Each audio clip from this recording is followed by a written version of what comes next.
వందనాలు.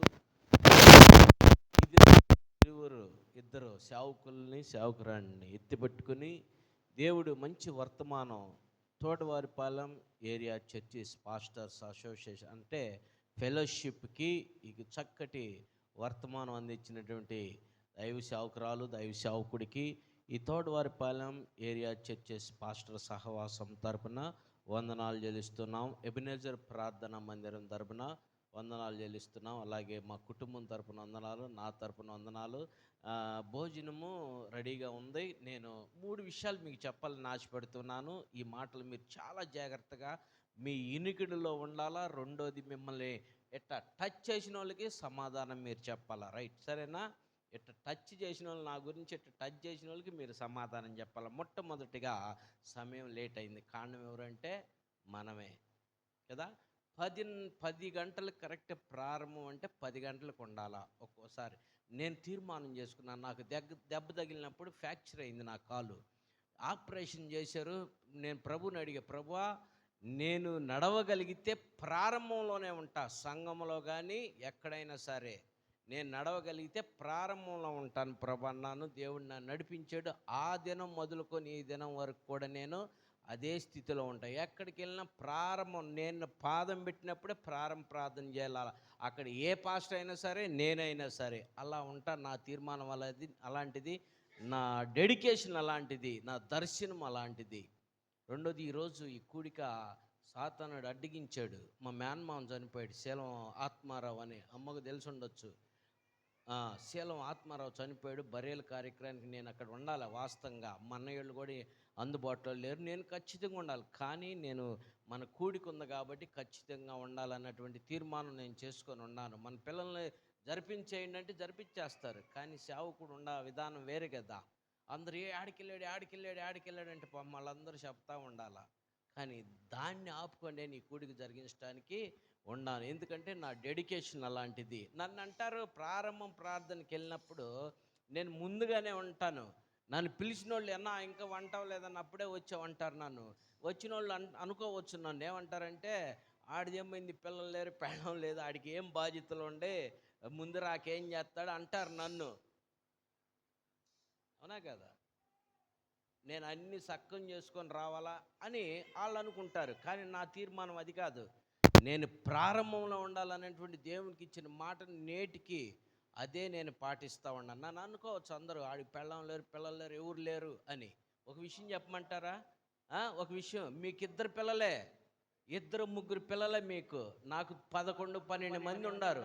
వాళ్ళందరినీ సమకూర్చి రావాలా. నేను దేవునిలో అతిశయంగా చెబుతాను. నాకంటే పెద్దోళ్ళు ఉన్నారు. ఈరోజు టమాటా పచ్చడి ఇంట్లో అంటే నేను ఆజ్ఞాపిస్తే టమాటా పచ్చడే. ఈరోజు చికెన్ వండాలంటే నేను ఆజ్ఞాపిస్తే అదే. ఈరోజు చేపలు వండాలంటే అదే. మన్నయోళ్ళు కూడా నేను చెప్పింది కూరనే వండించిందే తింటారు వాళ్ళు, పాపం. అర్థమైందా? అంటే నేను ఏ గీత గీస్తే అదే. అయినప్పటికీ కూడా వాటన్నిటిని కూడా అధిగమించి నా సమయాన్ని నేను పోగొట్టట్లే ఎక్కడా. అర్థమైందా? అంటే నాకు 11 మంది పిల్లలు ఉన్నారు, మా కుటుంబం ఉన్నారు, వాళ్ళందరినీ సమకూర్చుకొని రావాలని నేను. అయినా నేను ముందంజలో ఉంటా. కానీ నన్ను అంటారు ఈ మాట. సో దానికి నేను తీసుకున్న నిర్ణయం మనుషులతో కాదు, ఎవరితో? దేవుడితో. రెండోది, ఇక్కడ పరిచర్యలో నాకు అసలు ఈ ఊరు ఉందనేది కూడా తెలియదు, ఇక్కడ ఈ కాలనీ ఉందని కూడా తెలియదు. అయ్యగారు రత్న ప్రకాష్ అయ్యగారే ముందు వచ్చాడు ఎక్కడికి, నాకు చెప్పాడు, మేము పందిరి కూడా వేసామయ్యా, పాక ఇక్కడ ప్రార్థన పెట్టామన్నారు. ఒక వారం రోజుల క్రితం మాణిక్యరావు పాస్టర్ గారు చెప్పాడు, ఇక్కడ మేము ప్రార్థన పెట్టామయ్యా అని. మరి దేవుని సంకల్పం ఏంటో, నాకంటే సీనియర్ పాస్టర్ వాళ్ళని అలా తొలగించి మరి దేవుడు నన్ను ఇక్కడ స్థిరపరిచాడు. మరి దానికి దేవుని మహిమ. అవునా? హల్లెలూయా.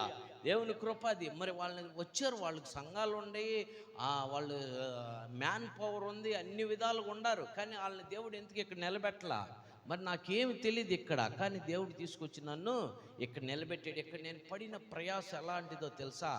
ఎండలో ఎండా, వానలో తడిసా, మంచులో నానే, రాత్రి అనగా పగలనగా ఎంతో దోమల్లో గుట్టించుకున్న భయంకరమైనటువంటి పరిస్థితుల్లో బయట పెట్టా, మందిరం లేక వేసిన స్థలాల్లో తీసేసిన పరిస్థితులు ఉన్నాయి.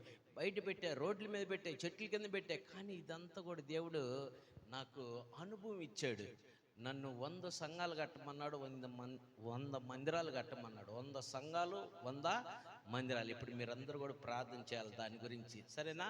100 సంఘాలు కట్టమన్నాడు, 100 మందిరాలు కట్టమన్నాడు. నా చేతులు ఇప్పుడు 10 సంఘాలు ఉన్నాయి, కానీ యోనా తప్పించుకున్నట్టు నేనే తప్పించుకొని తిరుగుతున్నా. కారణం ఏంటంటే పరిస్థితుల ఆర్థిక ఇబ్బంది కదా, అలా తప్పించుకొని తిరుగుతున్నా. దేవుడికి మహిమ కలుగును గాక. దేవుడు మనకి సమృద్ధిని ఇస్తాడు, ఖచ్చితంగా జరిగిస్తాడు. అట్ట ఇంకోటి, నువ్వు అడుగు పెట్టు స్థలంలో నేను నిన్ను ఆశీర్వదిస్తానన్నాడు.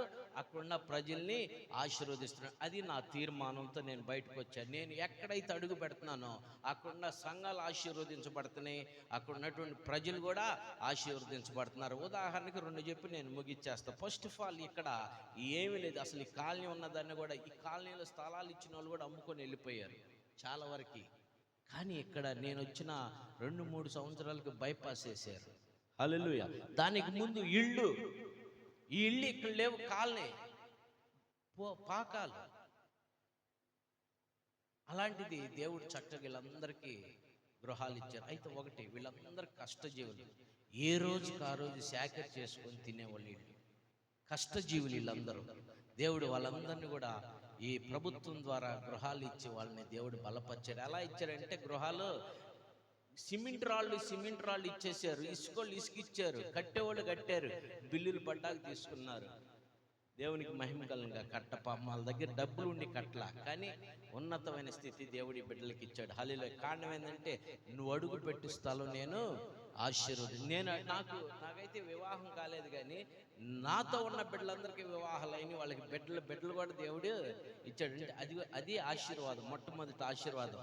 నువ్వు అడుగు పెట్టు ప్రతి స్థలం ఆశీర్వాదం. అంటే ఈయన వచ్చాడు, ఈయనకి వివాహం లేదు, ఈ పిల్లలందరూ కూడా గొడ్డిపోయారు, వాళ్ళకి వివాహాలు జరగట్లేదు అనే పరిస్థితి కాలా. వాళ్ళకి వివాహాలు అయినాయి, బిడ్డలు కూడా పుట్టారు. వాడ్రేవు కృపానగర్లో నేను అడుగుపెట్టిన తర్వాత, అంతకు ముందు అన్యాచారంగా చేసేవాళ్ళు.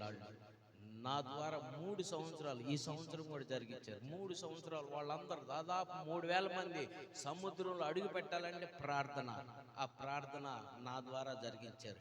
ఈ రోజు వాళ్ళు చక్కగా హ్యాపీగా వాళ్ళు జీవనాధారం పొందుతున్నారు. అక్కడున్న పిల్లలకు కూడా పెళ్ళిళ్ళు అయినాయి, వాళ్ళకు కూడా బిడ్డలు పుట్టారు, వాళ్ళు కూడా గృహాలు కట్టుకుంటున్నారు. హల్లెలూయా. కేవలం అది దేవునికి మహిమ, దేవునికే మహిమ.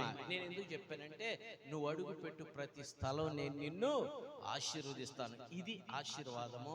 నేను పడిన ప్రయాస అంటే, మీరందరూ అనుకోవచ్చు, వాడికి ఎవరు లేరు కదా, ఏ టయానికి నాకేం చేస్తారని. కానీ నాకు అన్ని ఉండి కూడా నేను నా టయాన్ని సమకూర్చుకొని నేను దేవుని సన్నిధి కోసం, దేవుని కోసం పరుగులు తీస్తున్నా. కాళ్ళు లేక నేనే అంత పరిగెత్తుతుంటే, అన్ని ఉండి మీరు మాత్రం ఏం చేస్తున్నారు కదా? ఒకడు దాచుకున్నట్టు దాచుకుంటున్నారు మీ ఆశీర్వాదాలు. ఒక తలంత ఇచ్చినోడు దాచుకున్నట్టుగా దాచుకుంటున్నారు కదా. ఇది మీకే కాదు, ఈ యూట్యూబ్లో వెళ్తుంది, వాళ్ళకి కూడా తగిలొచ్చేటట్టుగా చెప్పాను నేను ఈ మాట, సరేనా? దేవునికి మహిమ కలుగుగా. కామెంట్. అలాంటి ఆశీర్వాదము దేవుడు నాకు ఇచ్చాడు. నువ్వు అడుగుపెట్టు ప్రతి స్థలంలో కూడా నేను ఆశీర్వదిస్తాను, ప్రజల్ని ఆశీర్వదిస్తాను. నాకు ఆయన అబ్రహాం జడ్సన్ గారు నాకెవరో తెలీదు, నేను ఆయనకి తెలీదు. ఆయన ద్వారా దేవుడు 5000 మందితో సాక్ష్యం చెప్పించాడు నా గురించి. నువ్వు దేవుని మహిమను చూస్తావు, నువ్వు ప్రార్థించినప్పుడు ప్రజలందరూ కూడా వారు పొందుకుంటారు, వారు దేవుని మహిమ నీ ద్వారా జరిగింది వారు కూడా చూస్తారని ప్రవచన వ్యక్తి ఆయన నా గురించి సాక్ష్యం చెప్పాడు. దేవునికి మహిమ కలుగుగా. కామెంట్. నేను ముగిస్తున్నాను. బరియల్ కార్యక్రమానికి వెళ్ళాలి కనుక మీరందరూ లేచి మా తోటవారిపాలెం ఇందిరా కాలనీ సంఘం కొరకు, అలాగే నేను జరిగించే పరిచర్యల కొరకు ఒక్క 2 నిమిషాలు ప్రార్థన చేయండి. ముగింపు ప్రార్థన. మీ అందరూ వచ్చారు కాబట్టి నేనే ముగింపు ప్రార్థన చేయాలి. మీ అందరి కొరకు ముగింపు ప్రార్థన చేస్తాను. ఆశీర్వాదం అయ్యగారు ఇస్తారు, సరేనా?